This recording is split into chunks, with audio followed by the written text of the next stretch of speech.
One born with talent, the other built by struggle. But when it mattered most, only one knew how to finish. In the ancient mountain town of Verano, where the streets were paved with limestone and the air smelled of olive oil and wood shavings, there lived two brothers, Nico and Luca, the sons of the old sculptor Matteo.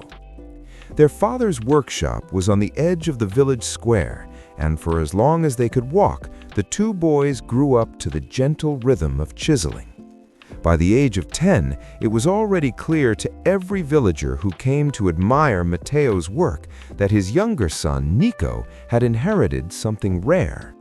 Nico's fingers were very adept at their work, naturally, without any instruction. He would pick up a chisel, draw a tentative line, and the marble would respond. Luca, who was 3 years older, had no such gift. His lines were hesitant, his proportions unstable. Where Nico's hands moved with the confidence of a man who had practiced for decades, Luca moved with the caution of someone who feared making a wrong mark. Their father sensed the difference. He never spoke of it, but it hung between them like smoke. By 16, Nico had received his first commission to create a commemorative statue for the mayor of a neighboring town. Everyone was amazed. The apprentices who had been training for years silently nodded in envy.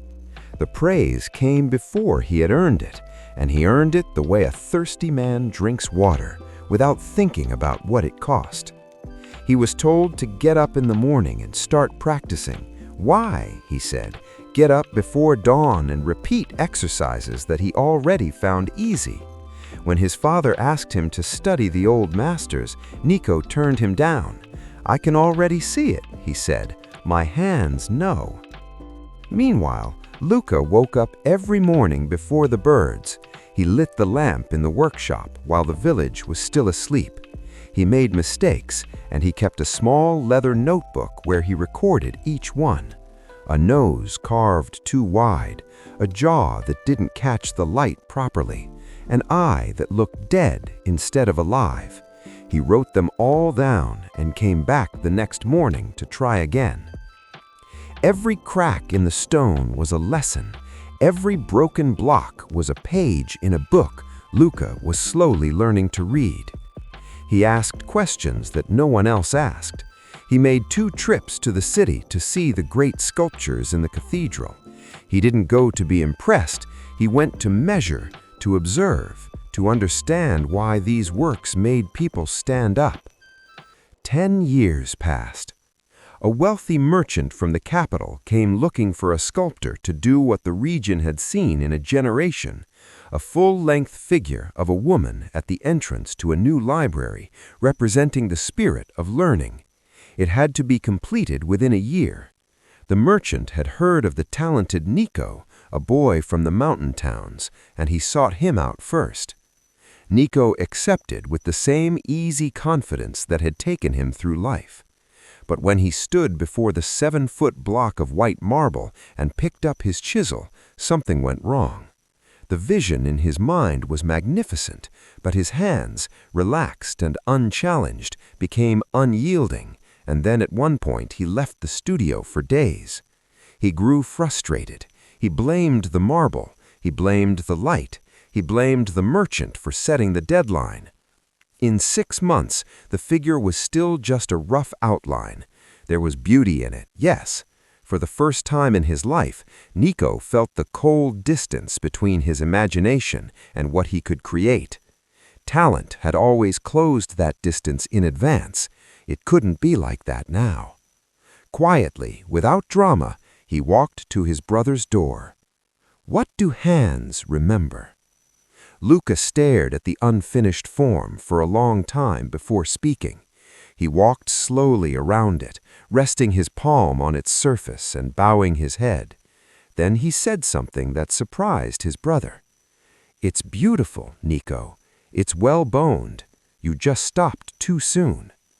He agreed to help, not to take over, but to work with his brother, the way they had been children in their father's workshop. They rose together before dawn. Luca brought his notebook, now thick with a decade's worth of accumulated understanding. Nico, humbled and truly afraid for the first time in his creative life, began to listen. What happened in the following months was something the village had not expected. People had assumed that Luca would easily finish the statue, that his years of hard work would now bear the weight that Nico's talents had stumbled upon. But it was stranger and more beautiful than that. Nico's instincts, finally disciplined by necessity and guided by his brother's hard knowledge, came back to life, and Luca, working with a man who could see things he still could never see, found his work more sublime than anything he had done alone. A crowd gathered in front of the library entrance on the day of the unveiling. The merchant stood to one side, visibly taken aback. The woman's figure, calm, powerful, and with a middle step that seemed as if she were walking towards you, seemed to be lit from within. A city journalist asked who had carved it. The merchant looked at the two brothers and smiled. "Both," he said simply. Later, as they walked home through the limestone streets, an old woman who knew their father stopped them. There were tears in her eyes that embarrassed both brothers. "Matteo would have been proud," she said. Then she paused and added, "although I think he already knew." "Know what?" Nico asked. He pointed to Nico's hands, then to Luca. "One of you was given the map, and one of you learned to walk. A map without legs gets you nowhere, and legs without a map are forever wandering." He left them standing in the square, the gold light of evening around the stone, and the library visible at the end of the street, and inside it a woman carved from marble, walking forever towards something worth knowing. If you liked the story, give it a like, and don't forget to subscribe for more videos.